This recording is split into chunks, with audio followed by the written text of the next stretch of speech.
আসসালামু আলাইকুম প্রিয় দর্শক, আমি একটা ছোট মানুষ একটা বড় প্রশ্ন করি।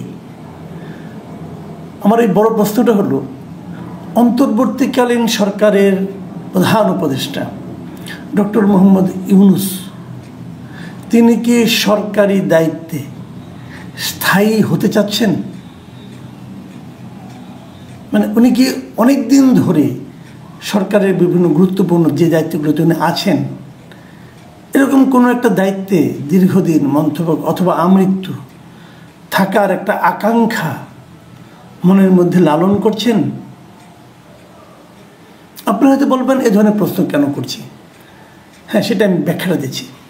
বেশ কিছুদিন আগের কথা, ধরেন মাস 3 হবে, যখন বাজার ব্যবস্থা ভালো চলছিল না, মানুষের নানা রকম অভাব অভিযোগ খুব তীব্র হয়ে দেখা দিয়েছিল, তখন আমার সঙ্গে গ্রামীণে দীর্ঘদিন কাজ করেছেন, দীর্ঘদিন ধরে কাজ করেন এমন একজন উচ্চ পর্যায়ের মানে ব্যক্তির সঙ্গে আমার একটু কথা হচ্ছিল। তো আমি বলছিলাম ওনাকে যে যেরকম একটা এলোমেলো অবস্থা দেখছি, এমন কি হতে পারে যে ডক্টর ইউনূস রাগ করে বললেন যে আমি আর এই সমস্ত ঝামেলার মধ্যে নাই, আমি আমার জগতে চলে যাই। উনি কিন্তু প্রায়ই বলতেন যে এটা আমার জগৎ না, আমার জগৎ আরেকটা, আমি সেখানে থাকবো, গবেষণা করব, কথা বলবো, বিভিন্ন দেশে বিদেশে সেমিনারে অংশ নিব, এরকম একটা। তখন উনি আমাকে অবাক করে দিয়ে বললেন, না আপনারা ওনাকে চেনেন না। আমি কিন্তু মানে উনি বলেছিলেন যে ডক্টর ইউনূসকে আমরা অনেক বছর ধরে চিনি, উনি এমন একজন ব্যক্তি, উনি কখনো ক্ষমতা ছাড়তে চান না। এবং তখন উনি আমাকে মনে করিয়ে দিলেন, ভাবুন তো একটা জিনিস, যে হাসিনার সঙ্গে ডক্টর ইউনূসের যে বিরোধ, যে মামলা, প্রথম মামলাটা হয়েছিল কী নিয়ে, যে ডক্টর ইউনূস গ্রামীণের এমডি থাকবেন কি থাকবেন না এটা নিয়ে। এবং সুস্পষ্ট আইন ছিল যে গ্রামীণ ব্যাংকের এমডি হবে, সর্বোচ্চ বয়স হতে পারবে 60 বছর, মানে 60 বছরের পর আর কেউ গ্রামীণ ব্যাংকের এমডি থাকতে পারবেন না। এটা সুস্পষ্ট আইন দ্বারা নির্ধারিত, এবং এই আইন মেনেই গ্রামীণ ব্যাংক চলত। 60 বছরের পর ডক্টর ইউনূস 70 বছর পর্যন্ত থেকেছেন। 71 বছর বয়সে আদালতের রায় হয়েছে যে তিনি আর এমডি থাকতে পারবেন না, মানে মামলা হয়েছে এটা নিয়ে। মামলা না হলে উনি আরও থাকতেন, আমৃত্যুই থাকতেন। তার মানে উনি এ পদটা ছাড়তে চান নাই। মামলা রায় হওয়ার পর উনি কিন্তু এটা নিয়ে আপিল করেছেন, উচ্চ আদালতে গেছেন, মানে উনি ছাড়তে চান না, সেখানে উনি হেরেছেন। তারপর ওনাকে, এখন আপনি বলবেন যে ঠিক আছে আওয়ামী লীগের এই আদালত ছিল, অমুক ছিল, সব মানতে রাজি আছি। ভাই 60 বছর আর 71 বছরের পার্থক্যটা তো বুঝি আমরা। আমি তখন না খুব বিস্মিত হয়েছিলাম যে ওনার লেভেলের একজন লোক একটা ব্যাংকের এমডি থাকার জন্য এতটা কেন ব্যাকুল হয়ে পড়ছেন। ওনার তো কোনো প্রয়োজন ছিল না। ব্যাখ্যা বুঝিনি, যা হোক এই ব্যাখ্যা শুনলাম। আমি শোনার পর অবাকই হয়েছিলাম যে তাই তো, উনি কিছু ছাড়তে চান না। উনি গ্রামীণ ব্যাংকে থাকার পর অনেকগুলি উনি কিন্তু সহযোগী প্রতিষ্ঠান করেছেন, অমুক ট্রাস্ট তমুক ট্রাস্ট, অনেক কিছু করেছেন। যতগুলিতে করেছেন এর 80% মধ্যে উনি প্রেসিডেন্ট, মানে উনি সভাপতি, উনি প্রধান, উনি চেয়ারম্যান, উনি পদ ধরে রাখতে চান। এটা ওনার স্বভাব। বৃহৎ মানুষদের, অনেক বড় যারা মানুষ না, তাদের কিছু কিছু কিন্তু মানবিক সীমাবদ্ধতা থাকে, হয়তো ওনারও এটা আছে। এখন আপনারা হয়তো বলবেন যে এই প্রসঙ্গটা আমি এখন কেন আলোচনা করছি, সেটা আপনাদেরকে আমি বলছি কেন করছি। গতকালকে আমি একটা থিওরি দেখলাম। থিওরি কি, এই সময়ে অনলাইনে ইউটিউবে সবচেয়ে প্রভাবশালী যে ব্যক্তি, মানে আমি যেটা দেখি বাংলাদেশের জন্য আর কি, ইনি হলেন মিস্টার পিনাকি ভট্টাচার্য। অসম্ভব জ্ঞানী মানুষ, প্রচুর পড়াশোনা করেন, প্রচুর অশ্লীল কথাবার্তাও বলেন। ওনার বহুবিধ প্রতিভা, বহুমুখী প্রতিভা। যাক, ওনার সঙ্গে আমার একটা বিরোধ তৈরি হয়েছে। উনি আমার বিরুদ্ধে নানা ধরনের আলটিমেটাম দিয়েছেন, হয়তো আগামীতে আরও অনেক কিছু করবেন, সেটা ওনার ব্যাপার। আমার মতো ক্ষুদ্র লোক কেন ওনাকে বিরক্ত করছে আমি বুঝতে পারি না। আমার দ্বারা কেন উনি ক্ষতিগ্রস্ত হচ্ছেন বলে মনে করছেন, অথবা ওনার মানহানি আমি করতে পেরেছি মনে করেন। সারাদিন কিন্তু দেশের সমস্ত লোকের মানহানি উনি করছেন, গালাগালি করছেন। তার মধ্যে এসে নিয়ে আমি কীভাবে ওনার মানহানি করলাম বুঝতে পারলাম না। যাই হোক, হতে পারে, এটা নিয়ে পরে আমি দেখবো, ওইটা নিয়ে আলোচনা না। কিন্তু কালকে উনি একটা চমৎকার ভিডিওটা আমার ভালো লাগছে, সত্যি কথা বলি। আমি বটম লাইন ভিডিওটা আমি মন দিয়ে দেখেছি, আমার ভালো লেগেছে।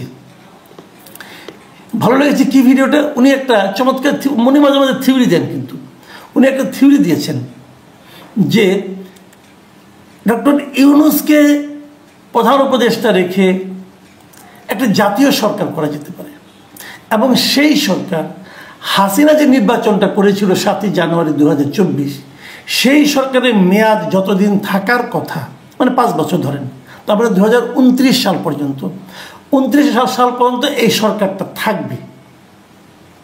তাহলে ২৯ সাল পর্যন্ত কে থাকবে সরকার প্রধান?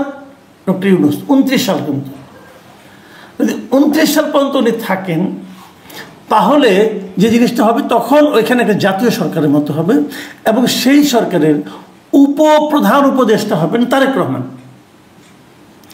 এবং তারপর বর্তমান যে উপদেষ্টা পরিষদ আছে, এই উপদেষ্টা পরিষদে যারা খুব ভালো করছেন তাদেরকে রাখা হবে, বাকিদেরকে বিদায় করে দেওয়া হবে, এবং উপদেষ্টা পরিষদে বিভিন্ন পলিটিক্যাল পার্টির প্রতিনিধিরা ঢুকবে, কেবল আওয়ামী লীগ এবং ওই ফ্যাসিবাদী যারা দোষর ছিল তারা বাদ দিয়ে ঢুকবে। এই সরকার ২০২৯ সাল পর্যন্ত রান করবে। এই হলো পিনাকি ভট্টাচার্যের হাইপোথিসিস বা থিওরি, যাই বলেন না কেন, উনি দিয়েছেন। তো আমি ভাবলাম কি এটা হতে পারে। উনি অনেক কিছু তো বলেন, ওনার সবগুলোই যে আবল তাবল তা কিন্তু আমি বলি না, উনি ভালো কথাও বলেন, উনি অত্যন্ত গভীর কথাও বলেন। আমার কাছে এটা চিন্তা ভাবনা করে উনি বলেছেন বলে আমার কাছে মনে হলো। আমি পরে ভাবলাম যে এই চিন্তাটা ওনার মাথা থেকে এলো কেন। এই জিনিসটা একটা ছোট ঘটনার প্রেক্ষিতে আজকে একটা মানে হঠাৎ করে দেখ সমসাময়িক টাইমিং হয়েছে। সেখানে হলো এই যে এনসিপি আছে, জাতীয় নাগরিক পার্টি, এই পার্টির একজন নেতা, আবার সে অনেকে বলে যে ভাই আপনাকে এই লোক ছাড়া কাউকে পান না। না না, আমি পাই না তা না, হঠাৎ করে যেহেতু ঘটনার সঙ্গে প্রাসঙ্গিক তাই বলছি। এই সার্জিস আলম সে আবার একটা পোস্ট দিয়েছে শনিবার দিন। সেই পোস্টে উনি কী বলেছেন, সেই পোস্টে উনি বলেছেন, মানে আজকে উনি পোস্ট দিয়েছেন, সেই পোস্টে উনি বলেছেন, আমি আপনাদের হুবহু পড়ে শোনাই। প্রফেসর ডক্টর মোহাম্মদ ইউনূসের মতো একজন স্টেটম্যানকে 5 বছরের জন্য বাংলাদেশের একটি নির্বাচিত সরকারের প্রধানমন্ত্রী হিসাবে পাওয়ার আকাঙ্ক্ষা আমার আজীবন থাকবে। তার মানে ওনার আকাঙ্ক্ষা হলো ডক্টর মোহাম্মদ ইউনূস একটা নির্বাচিত সরকারের প্রধানমন্ত্রী থাকবেন। এইরকম একটা আকাঙ্ক্ষা সার্জিস আলমের আজীবন থাকবে। তো এই দুটোর কথা আমি একদিকে ওনার কথা বললাম, আরেকদিকে ইনার কথা বললাম। এই দুটো থেকে আপনি কি বুঝতে পারছেন? দুজনেই একটা কথা বলতে চাচ্ছেন, সেটা হলো ডক্টর মোহাম্মদ ইউনূস আরও বেশি দিন রাষ্ট্র ক্ষমতায় থাকুন। এটা নিয়ে আমার কোনো আপত্তি নাই, থাকতেই পারেন। এটা নিয়ে আমার দুঃখ পাওয়ার কিছু নাই, আনন্দিত হওয়ার কিছু নাই, উনি থাকতেই পারেন। আমার বক্তব্যটা হলো একই সময়ে একই ধরনের দুই জায়গা থেকে একই ব্যক্তিকে নিয়ে দুইটা আকাঙ্ক্ষা, একই রকম আকাঙ্ক্ষা যে এলো, এটা কি কেবলই কাকতালীয়? আমার কিন্তু তা মনে হয় না।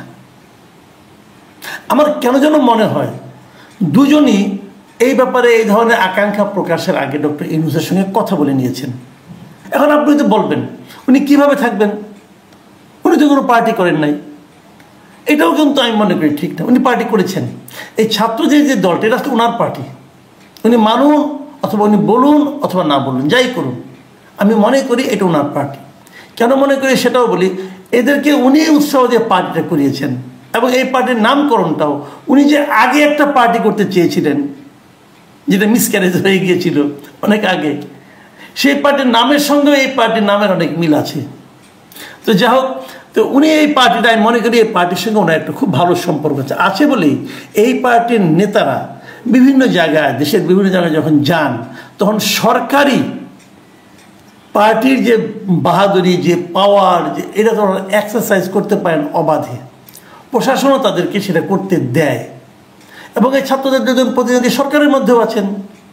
তো সব মিলে এটা মনে করি ওনার পার্টি। তাহলে বলবেন যে উনি তো ইলেকশন না করলে উনি কীভাবে প্রধানমন্ত্রী হবেন, সেটাও হতে পারেন, কোনো সমস্যা নেই। যদি ইলেকশনে কোনোভাবে এদেরকে পাশ করিয়ে আনা যায়, তো ডক্টর ইউনূসকে প্রধানমন্ত্রী বানানোই যাবে। বলবেন উনি তো ইলেক্টেড না, হ্যাঁ, তারপরে উনি একটা উপনির্বাচন দিয়ে ইলেক্টেড হয়ে যাবেন। চাইলে সবই হয়। আমার এটাই মনে হচ্ছে সে ধরনের একটা লক্ষ্যের দিকে হয়তো উনি যাচ্ছেন। অথবা এমনও হতে পারে উনি হয়তো একটা অ্যারেঞ্জমেন্টে যাবেন সবার সঙ্গে, যে পরবর্তী সময়ে যারাই নির্বাচিত হন না কেন তাদের সঙ্গে বলবেন যে তোমরা নির্বাচিত হলে ডক্টর ইউনূসকে প্রেসিডেন্ট বানাও। তাও হতে পারে, এটা আমরা আগেও দেখেছি। আওয়ামী লীগ তো শাহাবুদ্দিন আহমেদকে প্রেসিডেন্ট বানিয়েছিল। উনি একসময় ওই সর্বদলীয় একটা সরকারের সবার মানে মতে নির্দলীয় একটা সরকারের উনি প্রধান ছিলেন। উনি কিন্তু একটা টার্ম পরে কিন্তু প্রেসিডেন্ট হয়েছিলেন, আওয়ামী লীগ বানিয়েছিল। ওনাকে বানাতে কোনো সমস্যা নাই। তার মানে বটম লাইন যেটা, সেটা হলো আমার মনে পড়ে গেল সেই গ্রামীণের সেই কর্মকর্তার কথা যিনি বলেছিলেন, আমাকে বলেছিলেন দেখবেন যে কোনো ফরম্যাটেই হোক ডক্টর ইউনূস এই সরকারের সঙ্গে আগামীতে যে সরকার থাকবে থেকে যাবেন। প্রাইম মিনিস্টার ফরম্যাটেই হোক, প্রেসিডেন্ট ফরম্যাটেই হোক, অথবা উপদেষ্টা ফরম্যাটে হোক থেকে যাবেন। উনি ছাড়ার লোক না। তখন মন খারাপ হয়েছিল, এখনও মন খারাপ হচ্ছে। তখন যে কারণে মন খারাপ হয়েছিল এখন অন্য কারণে মন খারাপ হচ্ছে। প্রিয় দর্শক, এখন এই পর্যন্তই। আল্লাহ হাফেজ।